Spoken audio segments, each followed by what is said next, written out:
ഷേമബുറോ കദീശോ ഹദലോ ശരീറോ അമീൻ.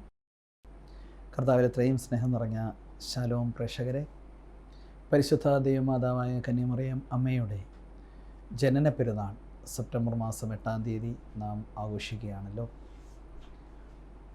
നമ്മുടെ കുടുംബത്തിൽ ആരുടെയെങ്കിലും ഒക്കെ ബർത്ത്ഡേ നമ്മൾ ആഘോഷിക്കുമ്പോൾ വളരെ സന്തോഷമാണ്, സന്തോഷത്തിൻ്റെയും ആഹ്ലാദത്തിൻ്റെയും വലിയ നിമിഷങ്ങളാണ് അത്. ഇതുപോലെ പരിശുദ്ധ ദൈവമാതാവായ കന്യമറിയം അമ്മയുടെ ജനന പെരുന്നാൾ വലിയ പരിശുദ്ധാത്മാവിലുള്ള സന്തോഷത്തിൻ്റെ ദിവസമായി തീരട്ടെ. അതിനുവേണ്ടി പ്രത്യേകമായിട്ട് ഒരുങ്ങിക്കൊണ്ടിരിക്കുന്ന നിങ്ങളെ എല്ലാവരെയും സർവശക്തനായ ദൈവം അനുഗ്രഹിക്കട്ടെ. വെളിപാട് പുസ്തകം 12-ാം അധ്യായം, അവിടെ തുടങ്ങുന്നത് ഇങ്ങനെയാണ്: സ്വർഗത്തിൽ വലിയ ഒരടയാളം കാണപ്പെട്ടു, സൂര്യനെ ഉടയാടയാക്കിയ ഒരു സ്ത്രീ. വിശുദ്ധനായ യോഹന്നാൻ ശ്ലീഹായ്ക്ക് പത്മോസ് ദ്വീപിലായിരുന്ന സമയത്ത് ഒരുപാട് സ്വർഗീയ വെളിപ്പെടുത്തലുകൾ ലഭിച്ചിട്ടുണ്ട്. സ്വർഗീയമായ ദർശനങ്ങളാണ് അദ്ദേഹം കാണുന്നതെല്ലാം. വലിയ സഹനത്തിൻ്റെ നടുവിലാണ് യോഹന്നാൻ ശ്ലീഹ ഇതെല്ലാം കണ്ടുകൊണ്ടിരുന്നത് എന്ന് നമുക്കറിയാം. അപ്പോൾ യോഹന്നാൻ ശ്ലീഹ കണ്ട ഒരു കാര്യം ഇതാണ്. അത് തുടങ്ങുന്നത് ഇങ്ങനെയാണ്: 11-ാം അധ്യായം 19-ാം തിരുവചനം. സ്വർഗത്തിൽ ദൈവത്തിൻ്റെ ആലയം തുറക്കപ്പെട്ടു. അപ്പോൾ യോഹന്നാൻ ശ്ലീഹ കാണുന്നത് എങ്ങനെയാണ്? സ്വർഗത്തിൽ ദൈവത്തിൻ്റെ ആലയം തുറക്കപ്പെട്ടു. അതിൽ അവിടുത്തെ വാഗ്ദാന പേടകം കാണാൻ മിന്നൽ പിണരുകളും ഘോഷങ്ങളും ഇടിമുഴക്കങ്ങളും ഭൂകമ്പവും വലിയ കന്മഴയുമുണ്ടായി. അവിടെ നടക്കുന്നത് ഇതാണ്. അവിടെ മിന്നൽ പിണരുകൾ എന്ന് പറഞ്ഞാൽ മാതാവിനെ സ്വർഗം വെളിപ്പെടുത്തുന്നത് നിസ്സാരമായിട്ടല്ല, പിന്നെയോ വലിയ ആഘോഷത്തോടു കൂടിയാണ്. വലിയ ഇടിമുഴക്കങ്ങൾ, അപ്പോൾ സ്വർഗീയമായ വലിയ ഇടിമുഴക്കങ്ങൾ, ഭൂകമ്പം, വലിയ കന്മഴ എന്ന് പറഞ്ഞാൽ വലിയ ആഘോഷത്തോടു കൂടി എന്തോ ഒരു വലിയ സംഭവം വെളിപ്പെടുത്താൻ പോവുകയാണ്. എന്നിട്ട് യോഹന്നാൻ ശ്ലീഹ എഴുതുകയാണ്: ഇതാ സ്വർഗത്തിൽ വലിയ ഒരടയാളം, സൂര്യനെ ഉടയാടയാക്കിയ ഒരു സ്ത്രീ. എപ്പിഫാനോസ് എന്ന് പറയുന്ന ഒരു പിതാവ് ഈ വെളിപാട് പുസ്തകത്തെക്കുറിച്ച് 12-ാം അധ്യായത്തെക്കുറിച്ച് അനേകം വ്യാഖ്യാനങ്ങളുണ്ട്, പലതരത്തിലുള്ള വ്യാഖ്യാനങ്ങളുണ്ട്. എങ്കിലും എപ്പിഫാനിയോസ് എന്ന് പറയുന്ന പിതാവ് 6-ാം നൂറ്റാണ്ടിലാണ് എന്നാണ് എൻ്റെ ഒരു ഓർമ്മ. അദ്ദേഹം പറയുകയാണ്, ഈ സ്ത്രീ പരിശുദ്ധ കന്യക മറിയാം അമ്മയാണ്. ഈ സ്ത്രീ ദൈവമാതാവാണ്. സൂര്യനെ ഉടയാടയാക്കിയ സ്ത്രീ അവൾ കന്യക മറിയാമാണ്. അപ്പോൾ യോഹന്നാൻ ശ്ലീഹ കന്യക മറിയാമിനെ പരിചയപ്പെടുത്തുന്നത് ഈ പുതിയ നിയമത്തിലെ അവസാന പുസ്തകത്തിൽ യോഹന്നാന് കിട്ടിയ സ്വർഗീയ വെളിപ്പെടുത്തലിൽ വരുന്നത് കന്യക മറിയാമിനെ കാണിച്ചു തരുന്നത്, പരിചയപ്പെടുത്തുന്നത് നിസ്സാരമായിട്ടല്ല, പിന്നെയോ വലിയ ഒരു ആഘോഷം അല്ലെങ്കിൽ വലിയ ഒരു മിന്നൽ പിണരുകൾ അവിടെ കാണുകയാണ്. മിന്നൽ പിണരുകളും ഇടിമുഴക്കങ്ങളും. അതിൻ്റെ മധ്യത്തിൽ നമുക്കറിയാം, നമ്മൾ സാധാരണ ഫിലിമൊക്കെ കാണുകയാണെങ്കിൽ അവിടെ ഒരു നായകൻ വരുന്നത് ഒരു പ്രത്യേക രീതിയിലായിരിക്കും. ഒരു പക്ഷേ അദ്ദേഹത്തിൻ്റെ ഒരു വരവ് എന്ന് പറഞ്ഞാൽ ആ ഫിലിമിനെ സംബന്ധിച്ച് അദ്ദേഹം ഇമ്പോർട്ടൻ്റ് ആയിട്ടുള്ള ആളാണ്. ഇവിടെ സ്വർഗത്തെ സംബന്ധിച്ച് വളരെ പ്രധാനപ്പെട്ട ഒരു വ്യക്തിയെ ഇതാ യോഹന്നാൻ ശ്ലീഹ പരിചയപ്പെടുത്തുകയാണ്. ആ വെളിപ്പെടുത്തി മിന്നൽ പിണരുകളുടെയും ഇടിമുഴക്കത്തിൻ്റെയും മധ്യത്തിൽ ഇതാ സൂര്യനെ ഉടയാടയാക്കിയ ഒരു സ്ത്രീ. ആ സ്ത്രീ വെറുതെ അല്ല വരിക്കുന്നത്, സൂര്യനെയാണ് ഉടയാടയാക്കിയത്.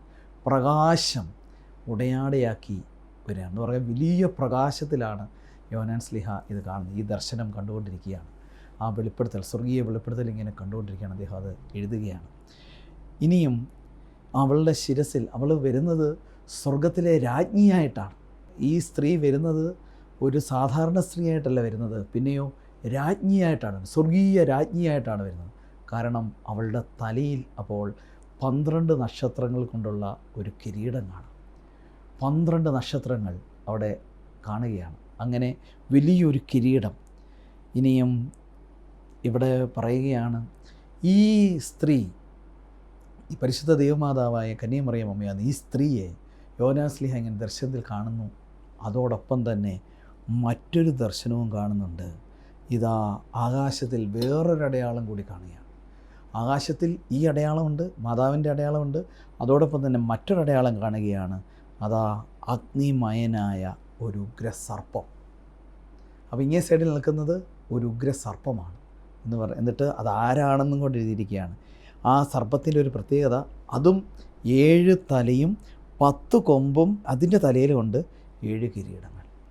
ഇവിടെ ദൈവകൃപയുടെ കിരീടമാണെങ്കിൽ, പരിശുദ്ധാത്മാവിൻ്റെ കിരീടമാണെങ്കിൽ, ഇവിടെ പാപത്തിൻ്റെ കിരീടങ്ങളാണ്. അപ്പോൾ 2 തരം കിരീടങ്ങളുണ്ടെന്ന് നമ്മൾ കണ്ടു. ദൈവകൃപയുടെ കിരീടം അണിഞ്ഞ് സ്വർഗീയ രാജ്ഞി ഇറങ്ങി വരികയാണ്, സ്വർഗീയ രാജ്ഞിയെ കാണുകയാണ് യോഹന്നാൻ ശ്ലീഹ. ഇവിടെ ഇതാ പാപത്തിൻ്റെ കിരീടങ്ങൾ അല്ലെ, അതണിഞ്ഞ അതും അഗ്നിമയനായ ഒരു ഉഗ്രസർപ്പം. എന്നിട്ട് പറയുകയാണ്, അതിൻ്റെ വാൽ ആകാശത്തിലെ നക്ഷത്രങ്ങളിൽ 3-1 വാരിക്കൂട്ടി ഭൂമിയിലേക്ക് എറിഞ്ഞു. അപ്പോൾ ഈ സംഭവം എന്ന് പറയുന്നത്, ആ സ്ത്രീ പ്രസവിക്കുന്ന കുഞ്ഞിനെ വിഴുങ്ങാൻ സർപ്പം അവളുടെ മുമ്പിൽ കാത്തുന്നു. അവിടെ പറയുകയാണ്, ഈ സ്ത്രീ പ്രസവിക്കാൻ പോകുന്നത്, ഈ സ്ത്രീ ഒരു പ്രഗ്നൻ്റ് ആയിട്ടുള്ള സ്ത്രീയായിട്ടാണ് കാണുന്നത്, ഒരു കുഞ്ഞിനെ പ്രസവിക്കാൻ പോവുകയാണ്. അതാരാണെന്ന് അടുത്ത വചനത്തിൽ പറയുന്നുണ്ട്. സകല ജനപദങ്ങളെയും ഇരുമ്പ് ദണ്ഡ് കൊണ്ട് ഭരിക്കാനുള്ളവനാണ് അവൻ എന്ന് പറഞ്ഞാൽ യേശു മിശിഹ, യേശു ക്രിസ്തു. അപ്പോൾ സകല ജനപദങ്ങളെയും, ക്രിസ്ത്യാനികളെ മാത്രമല്ല, സകല ജനപദം, ഈ ലോകത്തിൽ ഏതെല്ലാം ജാതിയിലും മതത്തിലുമൊക്കെ ആളുകളുണ്ടോ അവരെ എല്ലാം ഭരിക്കാൻ, ഇതാ സകല ജനപദങ്ങളെയും ഭരിക്കാൻ ഇരുമ്പ് ദണ്ഡും പിടിച്ചു വരുന്ന അവനാണ് ഈ കുഞ്ഞ്. വളരെ വ്യക്തമായി ഇവിടെ രേഖപ്പെടുത്തിയിരിക്കുകയാണ്, ഈ കുഞ്ഞ് സകല ജനപദങ്ങളെയും ഇരുമ്പ് ദണ്ഡുകൊണ്ട് ഭരിക്കാനുള്ള യേശുവാണ് ഈ കുഞ്ഞെങ്കിൽ, ഈ കുഞ്ഞിൻ്റെ അമ്മ കന്യകമറിയമ്മയാണ്. അതുകൊണ്ട് പലതരത്തിലുള്ള ഇൻ്റർപ്രിട്ടേഷൻസൊക്കെ നിങ്ങൾ കേൾക്കുമ്പോൾ നമ്മൾ അത് വ്യതിചലിച്ച് പോകരുത്. ഇത് പരിശുദ്ധ കന്യകമറിയാം അമ്മയാണിത്. സ്ത്രീ പ്രസവിക്കുന്ന കുഞ്ഞിനെ വിഴുങ്ങാൻ എന്ന് പറഞ്ഞാൽ, എവിടെയാണോ ദൈവം തിരഞ്ഞെടുത്ത ഒരാൾ ഉണ്ടാകുന്നത്, ആ തിരഞ്ഞെടുക്കപ്പെട്ടവനിലൂടെ ദൈവം അനേക ദൗത്യങ്ങൾ നിർവഹിക്കാനായിട്ട് ആഗ്രഹിക്കുന്നുണ്ട്. എന്നാൽ ഈ തിരഞ്ഞെടുക്കപ്പെട്ടവനെ നശിപ്പിക്കാനായിട്ട് പിശാച് എപ്പോഴും ശ്രമിക്കുകയാണ്. അതുകൊണ്ടാണ് പറയുന്നത്, ഇവിടെ എഴുതിയിരിക്കുകയാണ്, ആ കുഞ്ഞിനെ വിഴുങ്ങാൻ സർപ്പം കാത്തത്. നമുക്കറിയാം, യേശു ജനിച്ച സമയത്ത്, യേശു കുഞ്ഞ് ആയിരുന്ന സമയത്ത്, ഇതാ 2 വയസ്സും അതിൽ താഴെയുമുള്ള എല്ലാവരെയും കൊല്ലാനായിട്ട് ആ ക്രൂരനായ രാജാവ്, ഹെറോദ് രാജാവ് കൽപ്പന പുറപ്പെടുവിക്കുകയാണ്. കാരണം തനിക്ക് ബദലായി മറ്റൊരു രാജാവ് വരുന്നു. അങ്ങനെ ഒരാൾ ഈ ഭൂമിയിൽ ഉണ്ടാകാൻ പാടില്ല, ദൈവത്തിൻ്റെ തിരഞ്ഞെടുക്കപ്പെട്ടവൻ ഉണ്ടാകാൻ പാടില്ല. അതിനുവേണ്ടി എന്തു ചെയ്യാണ് പിശാച്, ആ വ്യക്തിയല്ല പിന്നെയോ ആ വ്യക്തിയിലൂടെ പ്രവർത്തിക്കുന്ന പിശാച്. പലപ്പോഴും നമ്മൾ അനേകം ക്രൂരതകൾ കാണാറുണ്ട്. ഈ ഭൂമിയിൽ അനേകം തരത്തിലുള്ള കാരുണ്യ പ്രവർത്തികളും ക്രൂരതയും കാണാറുണ്ട്. ക്രൂരതയൊക്കെ കാണുമ്പോൾ നമ്മൾ ചിന്തിക്കുന്നത് ആ വ്യക്തിയാണ് എന്നാണ് സാധാരണ മനുഷ്യൻ്റെ ചിന്താഗതി. പക്ഷെ ഒരിക്കലും ക്രൂരത പ്രവർത്തിക്കുന്നത് ആ വ്യക്തിയല്ല, പിന്നെയോ വ്യക്തിയിലൂടെ പിശാചാണ് പ്രവർത്തിക്കുന്നത് എന്ന് നമ്മൾ തിരിച്ചറിയണം. അപ്പോൾ ഈ യേശുക്കുഞ്ഞിനെ നശിപ്പിക്കാനായിട്ട് ശ്രമിച്ചത് വലിയൊരു ക്രൂരമായ ശിശുഹത്യ നടത്തിയത് ഹെറോദസ് രാജാവാണ് എന്ന് ഇത് ശരിയാണ് എങ്കിലും, അത് നമ്മൾ മാനുഷികമായി ചെയ്ത് ശരിയാണെങ്കിലും, ആ വ്യക്തിയെ ഹെറോദാസിനെ ഹെറോദോസ് വഴി ഉപയോഗിച്ചത് പിശാചാണ്.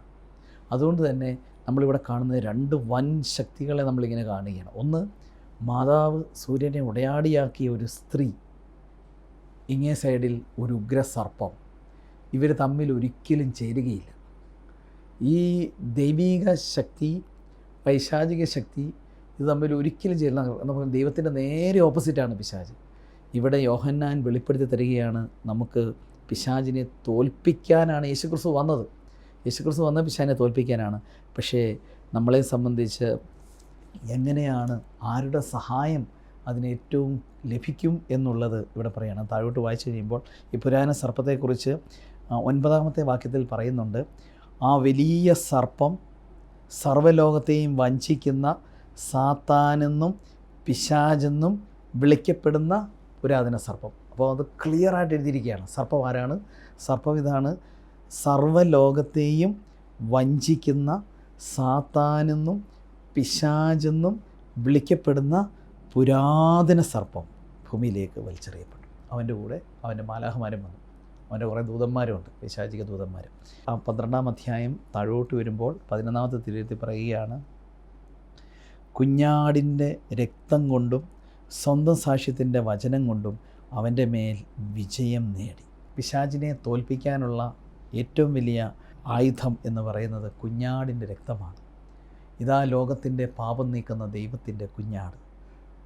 യേശുക്രിസ്തുവിനെ യോഹന്നാൻ സ്നാപകൻ പരിചയപ്പെടുത്തുകയാണ്. യേശുവാണ് ലോകത്തിൻ്റെ പാപം നീക്കുന്ന ദൈവത്തിൻ്റെ കുഞ്ഞാട്. ഈ കുഞ്ഞാടിൻ്റെ രക്തം, യേശു കാൽവരിയിൽ ചിന്തിയ രക്തം, ഈ രക്തം കൊണ്ടും സാക്ഷ്യത്തിൻ്റെ വചനം എന്ന് പറഞ്ഞു കഴിഞ്ഞാൽ നമുക്കറിയാം, നമ്മൾ അനേകം വചനങ്ങളൊക്കെ കേൾക്കുന്നുണ്ട്.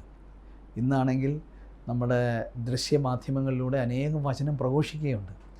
പക്ഷേ ആ വചനം എന്ന് പറയുന്നത് നമ്മൾ ചിലപ്പോൾ കേൾക്കും, നമ്മൾ പഠിക്കും, നമ്മൾ സംശീകരിക്കും. പക്ഷേ ആ വചനം ജീവിക്കുന്ന വചനമാകുമ്പോഴാണ് അതിന് പറയുന്നത് സാക്ഷ്യത്തിൻ്റെ വചനം. അപ്പോൾ ഒരു വചനം നമ്മൾ ജീവിക്കുമ്പോൾ ഈ സാക്ഷ്യത്തിൻ്റെ വചനമായത് രൂപാന്തരപ്പെടുകയാണ്. വചനം മാംസം ധരിക്കുകയാണ്. വചനം നമ്മളെ രൂപാന്തരപ്പെടുത്തുകയാണ്. ആ രൂപാന്തരപ്പെടുത്തുന്ന ജഡം ധരിച്ച വചനം, അല്ലെ സാക്ഷ്യത്തിൻ്റെ വചനം. ഈ വചനം കൊണ്ട് എന്ത് ചെയ്യുകയാണ്? നമ്മൾ പിശാചിനെ അവർ കീഴടക്കുക എന്ന് പറയുകയാണ്. തുടർന്ന് ഇങ്ങോട്ട് വന്നു കഴിയുമ്പോഴത്തേക്ക് 13-ാമത്തെ വാക്യം, അവിടെ നമ്മൾ കാണുന്നത് ഇങ്ങനെയാണ്: ഭൂമിയിലേക്ക് എറിയപ്പെട്ടു പിശാച് എന്ന് കണ്ടു കഴിഞ്ഞപ്പോൾ ആൺകുട്ടിയെ എന്ന് പറഞ്ഞാൽ യേശുവിനെ, പ്രസവിച്ച സ്ത്രീ എന്ന് പറഞ്ഞാൽ ദൈവമാതാവിനെ അന്വേഷിച്ച് സർപ്പം പുറപ്പെട്ടു. പിശാച് പുറപ്പെടുന്നത് ആരെ അന്വേഷിച്ചാണ്? മാതാവിനെ തേടി വരികയാണ്. സർപ്പത്തിൻ്റെ വായിൽ നിന്ന് രക്ഷപ്പെട്ട് മരുഭൂമിയിലേക്ക് പറന്നു പോകാൻ വേണ്ടി ആ സ്ത്രീക്ക് വൻ കഴുകൻ്റെ ചിറകുകൾ നൽകപ്പെട്ടു എന്ന് പറയുകയാണ്. എന്നിട്ട് 15-ാമത്തെ വാക്യം പറയുകയാണ്, സ്ത്രീയെ ഒഴുക്കിക്കളയാൻ എന്ന് പറഞ്ഞാൽ ദൈവമാതാവിനെ തകർക്കാൻ സർപ്പം തൻ്റെ വായിൽ നിന്ന് നദി പോലെ ജലം പുറപ്പെടുവിച്ചു. പിശാചും മാതാവും തമ്മിലായി യുദ്ധം. എന്ന് വെച്ചാൽ പിശാച് മാതാവിനെ എങ്ങനെയെങ്കിലും തകർക്കണം, അല്ലെങ്കിൽ മാതാവിനോടുള്ള ഭക്തി കളയണം, മാതാവിൻ്റെ മക്കളാണ് നമ്മൾ എന്നുള്ള ചിന്ത നമ്മളിൽ നിന്ന് മാറ്റണം. അതൊക്കെ അതിനുവേണ്ടി പൈശാചികമായി പിശാചിൻ്റെ തന്ത്രങ്ങൾ അവൻ ഇറക്കുവാനായിട്ട് തുടങ്ങുകയാണ്. എന്നാൽ ഭൂമി അവളെ സഹായിച്ചു. അത് വായി തുറന്ന് സർപ്പം വായിൽ നിന്നൊഴുകിയ നദിയെ വിഴുങ്ങിക്കളഞ്ഞു. 17-ാമത്തെ തിരുവനന്തപുരത്ത് പറയുകയാണ്, സർപ്പം സ്ത്രീയുടെ നേരെ കോപിച്ചു. ഇവിടെ 17-ാമത്തെ വാക്യത്തിൽ പറയുകയാണ്, സർപ്പം, പിശാച്, സ്ത്രീ, ഈ സൂര്യനെ ഉടയാടയാക്കിയ സ്ത്രീ, ഈ സ്ത്രീ എന്ന് പറയുന്നത് നമുക്കറിയാം പരിശുദ്ധ ദൈവമാതാവ്. പിശാച് മാതാവിൻ്റെ നേരെ കോപിച്ചു. എന്നിട്ട് പറയുകയാണ്, ദൈവകൽപ്പനകൾ കാക്കുന്നവരും യേശുവിന് സാക്ഷ്യം വഹിക്കുന്നവരുമായി അവളുടെ സന്താനങ്ങളിൽ ശേഷിച്ചിരുന്നവരോട് യുദ്ധം ചെയ്യാൻ അത് പുറപ്പെട്ടു. ഇനി പിശാചിനെക്കുറിച്ച് പറയുകയാണ്, പിശാചിൻ്റെ യുദ്ധം ആരോടാണ് എന്ന്. ഓൾറെഡി പാപം ചെയ്യുന്ന വ്യക്തികളോട് പിശാചിന് യുദ്ധം ചെയ്യേണ്ട കാര്യമില്ല. കാരണം അവൾ ഓൾറെഡി പിശാചിൻ്റെ കൂടെയാണ്. പാപം ചെയ്യുന്നവൻ പിശാചിൽ നിന്നാണ് എന്ന വചനം നമുക്കറിയാം. അതനുസരിച്ച് അവരെല്ലാം ഓൾറെഡി പിശാചിൻ്റെ കൂടെയാണ്. അവർക്കെതിരെ യുദ്ധം ചെയ്യേണ്ട കാര്യമൊന്നും പിശാചിനില്ല. പിശാച് യുദ്ധം ചെയ്യാൻ പോകുന്ന ആരോടാണെന്നറിയാമോ? മാതാവിൻ്റെ മക്കളോടാണ് യുദ്ധം ചെയ്യാൻ പോകുന്നത്. മാതാവിൻ്റെ, അവളുടെ സന്താനങ്ങൾ, അതിൽ ശേഷിച്ചിരിക്കുന്നവർ, ഒരു ശേഷിപ്പുണ്ട്, റെമനൻറ്റ്. അപ്പം ശേഷിച്ച കുറേ ആളുകളുണ്ട്, മാതാവിൻ്റെ മക്കളായി ശേഷിച്ച കുറേ ആളുകൾ. ഇവർക്കാണ് യുദ്ധം എന്ന് പറയുകയാണ്. മക്കളുടെ പ്രത്യേകത, 2 പ്രത്യേകത പറയുകയാണ്. ഒന്ന്, ദൈവകൽപ്പനകൾ കാക്കുന്നവർ, those who keep the commandments of God. മോശ വഴി ദൈവം നമുക്ക് തന്നതാണ് 10 കൽപ്പനകൾ. യേശു ക്രിസ്തു അത് വളരെ ചുരുക്കി 2 കൽപ്പനകളായി ചുരുക്കി. സ്നേഹം എന്ന കൽപ്പനയായി അതും ഒന്നായി. അപ്പോൾ ഈ കൽപ്പന ദൈവത്തിൻ്റെ സ്നേഹം പ്രതിഫലിപ്പിക്കുന്ന, അല്ലെങ്കിൽ സ്നേഹം എങ്ങനെ വെളിപ്പെടുത്തുന്നോ, അല്ലെങ്കിൽ ദൈവത്തിൻ്റെ സ്നേഹം നമ്മളെ സ്വർഗരാജ്യത്തിന് അവകാശികളാക്കുവാൻ, നമ്മളെ പ്രാപ്തരാക്കുവാൻ തക്കവണ്ണം ആ സ്നേഹം ഒഴുകുന്ന, ചെയ്യരുതേ മോനെ, ചെയ്യരുതേ മോളെ എന്ന് പറഞ്ഞുകൊണ്ട് ഉള്ള ആ കൽപ്പനകൾ, ഈ കൽപ്പനകൾ അനുസരിക്കുന്നവർ. അപ്പം മാതാവിൻ്റെ യഥാർത്ഥ മക്കളാണെങ്കിൽ, അനേകം പേര് മാതാവിൻ്റെ മക്കളാണെന്ന് പറഞ്ഞ് നടക്കുന്നുണ്ടാവും. നമ്മളെല്ലാം വിളിക്കുന്നുണ്ട്, അമ്മേ അമ്മേ എന്ന് നമ്മൾ വിളിക്കും. നമുക്കറിയാം, അമ്മേ അമ്മേ എന്ന് വിളിച്ച് നിൻ സവിധത്തിൽ ഓടിക്കൂടുന്ന ഏഴകളെ തള്ളിയിടല്ലേ. അമ്മ ഒരിക്കലും അമ്മ നമ്മളെ തള്ളിക്കളയുകയില്ല, അതൊക്കെ ശരിയാണ്. പക്ഷേ യഥാർത്ഥ മക്കളാണെങ്കിൽ നമ്മൾ അമ്മയെ വിളിക്കുന്ന, കനിയമറിയാം അമ്മയെ അമ്മേ എന്ന് ഹൃദയത്തിൽ നിന്ന് ആഴമായി വിളിക്കുമ്പോൾ ആ അമ്മ നമ്മളിൽ സന്തോഷിക്കണമെങ്കിൽ അതിനെക്കുറിച്ച് പറയുകയാണ്. 2 കാര്യങ്ങൾ വേണം. ഒന്ന്, ദൈവകൽപ്പനകൾ കാക്കുന്നവരായിരിക്കണം അവർ. അപ്പോൾ മാതാവിൻ്റെ മക്കളുടെ ഒരു പ്രത്യേകത ഇതാണ്, അവർ ദൈവകൽപ്പനകൾ കാക്കുന്നവരാണ്. എന്ന് പറഞ്ഞാൽ അവർ വിശുദ്ധിയിൽ ജീവിക്കാൻ പരിശ്രമിക്കുന്നവരാണ്, ദൈവവചനം സ്വീകരിക്കുന്നവരാണ്, ദൈവവചനം അനുസരിച്ച് ജീവിക്കാൻ അവർ പരിശ്രമിക്കും. അപ്പോൾ കൽപ്പനകൾ സ്വീകരിച്ച് കൽപ്പനകൾ അനുസരിച്ച് ജീവിക്കാൻ പരിശ്രമിക്കും. ഇതാണ് ഒന്നാമത്തെ പ്രത്യേകത, മാതാവിൻ്റെ മക്കളുടെ ഒന്നാമത്തെ പ്രത്യേകത. 2ാമത്തെ പ്രത്യേകത പറയുകയാണ്, അവർ യേശുവിന് സാക്ഷ്യം വഹിക്കുന്നവരെ.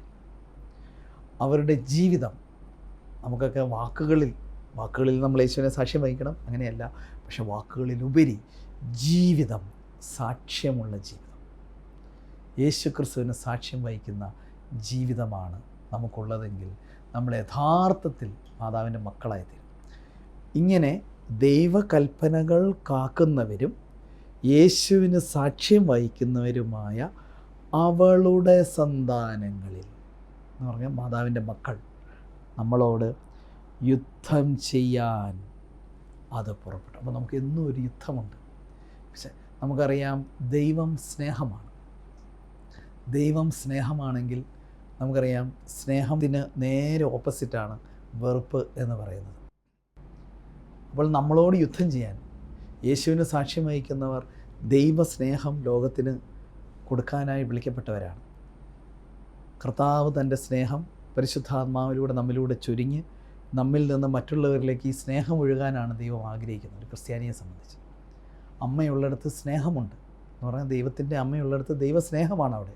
അപ്പോൾ ഈ മക്കൾ, സ്നേഹം കൊടുക്കേണ്ട മക്കൾ എന്ത് ചെയ്യുന്നു എന്ന് പറയുമോ, ഇതിനെ തോപ്പിക്കാനായിട്ട് പിശാച് ചെയ്യുന്നത് സ്നേഹത്തിന് നേരെ ഓപ്പോസിറ്റ് വെറുപ്പാണ്. അപ്പോൾ ദൈവസ്നേഹമാണെങ്കിൽ നമുക്കറിയാം, വെറുപ്പ്, വിദ്വേഷം, പക എന്ന് പറയുന്നത് അത് പിശാചാണ്. അപ്പോൾ നമ്മളെ തോൽപ്പിക്കാനായിട്ട്, ദൈവത്തിൻ്റെ മക്കളെ തോൽപ്പിക്കാനായിട്ട് പിശാചിൻ്റെ ഏറ്റവും വലിയ തന്ത്രം എന്ന് പറയുന്നത് വെറുപ്പ് വിതയ്ക്കുക എന്നുള്ളതാണ്. അതായത് ഒരു പുരോഹിതനെ സംബന്ധിച്ച്, അല്ലെങ്കിൽ ഇപ്പോൾ ഒരു അഭിഷേകം ചെയ്യപ്പെട്ട ഒരു വ്യക്തിയെ സംബന്ധിച്ച് ദൈവസ്നേഹമാണ് കുത്തിവെക്കേണ്ടത്, ഇഞ്ചക്റ്റ് ചെയ്യേണ്ടത്. ദൈവസ്നേഹം മറ്റുള്ളവരിലേക്ക് ഇഞ്ചക്റ്റ് ചെയ്യാൻ വേണ്ടി വിളിക്കപ്പെട്ടവരാണ് പൗരോഹിത്യ അല്ലെങ്കിൽ സുവിശേഷ ശുശ്രൂഷ ചെയ്യേണ്ടവർ എല്ലാം തന്നെ. പക്ഷേ നേരെ ഓപ്പോസിറ്റാണ് നമ്മളുടെ ജീവിതം വഴിയും നമ്മളുടെ വചനങ്ങൾ വഴിയും വാക്കുകൾ വഴിയും നമ്മുടെ പെരുമാറ്റങ്ങൾ വഴിയും നേരെ വിദ്വേഷമാണ് ഇഞ്ചക്റ്റ് ചെയ്യപ്പെടുന്നതെങ്കിൽ, കുത്തിവെക്കപ്പെടുന്നതെങ്കിൽ നമ്മൾ ആലോചിച്ച് നോക്കിയോ, നമ്മൾ ദൈവത്തിൻ്റെ മക്കളിൽ നിന്ന്, യഥാർത്ഥമായി മാതാവിൻ്റെ മക്കൾ ആകേണ്ട നമ്മൾ അവിടെ നിന്ന് മാറി നമ്മളിതാ പൈശാചിക സ്വാധീനമുള്ള അല്ലെ പിശാചിൻ്റെ മക്കളായി മാറും. അപ്പോൾ കർത്താവ് നമ്മളോട് പറഞ്ഞു തരികയാണ്, യോഹന്നാൻ ശ്ലീഹായ്ക്ക് കൊടുത്ത സ്വർഗീയ വെളിപ്പെടുത്തലിലൂടെ നമ്മളോട് പറഞ്ഞ ഇതാണ്, നിങ്ങൾ മാതാവിൻ്റെ മക്കളാണെങ്കിൽ. അപ്പോൾ പിശാചിന് അങ്ങനെയുള്ളവർക്ക് വിദ്വേഷത്തിൽ കിടക്കുന്നതിനെ സംബന്ധിച്ച് പിശാച് ഒന്നും ചെയ്യേണ്ട കാര്യമില്ല. കാരണം അവൻ ഓൾറെഡി വിദ്വേഷത്തിലുള്ള വ്യക്തി പിശാചിൻ്റെ കീഴിലായി കഴിഞ്ഞു, അവൻ്റെ മകനായി കഴിഞ്ഞു, പിശാചിൻ്റെ മകനായി കഴിഞ്ഞു. അവൻ ദൈവത്തിൻ്റെ മകനാണെങ്കിൽ, ദൈവത്തിൻ്റെ മക്കളാണെങ്കിൽ, നമുക്ക് മാതാവിൻ്റെ മക്കളാണെങ്കിൽ ഈ സ്നേഹം നമ്മിൽ വന്നു നിറയുവാൻ, ഈ സ്നേഹം നമ്മുടെ ഹൃദയത്തിൽ ജനിക്കുവാൻ, പ്രത്യേകിച്ച് പരിശുദ്ധ ദൈവമാതാവിൻ്റെ ഈ ജന്മപ്പെരുന്നാളിൽ ബർത്ത്ഡേ ആഘോഷിക്കുന്ന നമുക്ക് ഇടയാകട്ടെ എന്ന് പ്രത്യേകമായിട്ട് പ്രാർത്ഥിക്കുകയാണ്. ഈ സ്വർഗീയ വെളിപ്പെടുത്തൽ അത് വലിയ ആത്മീയ രഹസ്യങ്ങളാണ് യോഹന്നാൻ ശ്ലീഹായിലൂടെ വെളിപ്പെടുത്തുന്നത്. യോഹന്നാൻ്റെ പ്രത്യേകത തന്നെ, യോഹന്നാനെ വിളിക്കുന്നത് സ്നേഹത്തിൻ്റെ അപ്പോസ്തലൻ എന്നാണ്. അപ്പോൾ സ്നേഹത്തിൻ്റെ ശ്ലീഹായായ യോഹന്നാൻ, മാതാവെന്ന് പറഞ്ഞാൽ സ്നേഹമാണ്, അമ്മ എന്ന് പറയുമ്പോൾ നമുക്കറിയാം സ്നേഹം എന്നാണ് നമ്മൾ ഓർക്കുന്നത്.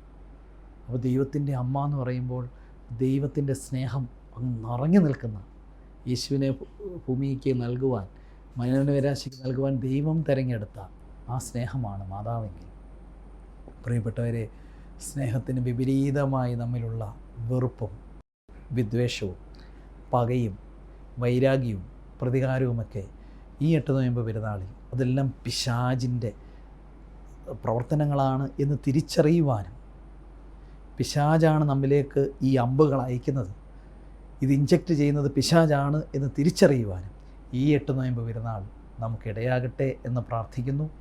പ്രത്യേക ഒരു നിമിഷം നമുക്ക് കണ്ണുകളടച്ച് പ്രാർത്ഥിക്കാം. കരുണീയനായ കർത്താവേ, പരിശുദ്ധാത്മാവിൻ്റെ വലിയ നിറവ് ഈ വചനം ശ്രവിക്കുന്ന ഓരോ മക്കളിലേക്ക് ഒഴുക്കണമേ എന്ന് പ്രത്യേകമായിട്ട് പ്രാർത്ഥിക്കുകയാണ്. കർത്താവേ, കുടുംബ ബന്ധങ്ങളിൽ തടസ്സങ്ങളുണ്ടാക്കുന്ന, അല്ലെങ്കിൽ ജീവിതത്തിൽ തടസ്സങ്ങളുണ്ടാക്കുന്ന പൈശാചിക ശക്തികളെ, സ്വാധീനങ്ങളെ, പ്രത്യേകിച്ച് വ്യക്തിബന്ധങ്ങളിൽ വിള്ളൽ സൃഷ്ടിക്കുന്ന, വ്യക്തികളെ തമ്മിലകറ്റുന്ന വെറുപ്പ്, വൈരാഗ്യം, ദേഷ്യം, കോപം, പ്രതികാര ചിന്തകൾ, ഇതുപോലെയുള്ള അനേക തരത്തിലുള്ള പൈശാചിക സ്വാധീനങ്ങളെല്ലാം അവിടെ നൽകിയിരിക്കുന്ന അധികാരം ഉപയോഗിച്ച് പിതാവിൻ്റെയും പുത്രൻ്റെയും പരിശുദ്ധ നാമത്തിൽ പരിശുദ്ധ ദൈവമാതാവിൻ്റെ പ്രത്യേക മധ്യസ്ഥതയിൽ ബന്ധിക്കുന്നു. കർത്താവെ, കരുണയായിരിക്കണമേ എന്ന് പ്രാർത്ഥിക്കുന്നു. വലിയ കൃപയിൽ ഞങ്ങളെ നിറയ്ക്കണമേ എന്ന് പ്രാർത്ഥിക്കുന്നു. ഈ 8 നോയമ്പ് പെരുന്നാൾ കർത്താവെ വലിയ സ്നേഹത്തിൻ്റെ പെരുന്നാളായി, സ്നേഹത്തിൻ്റെ ആഘോഷമായി മാറുവാൻ എല്ലാവർക്കും ഇടയാക്കണമേ എന്ന് പ്രാർത്ഥിക്കുന്നു. അതായത് പരിശുദ്ധ ദൈവമാതാവ് കന്യാമറിയമ്മയുടെയും സകല പരിശുദ്ധന്മാരെ ശുദ്ധിമതികളുടെയും പ്രാർത്ഥനകളാൽ തന്നെ ആമേൻ.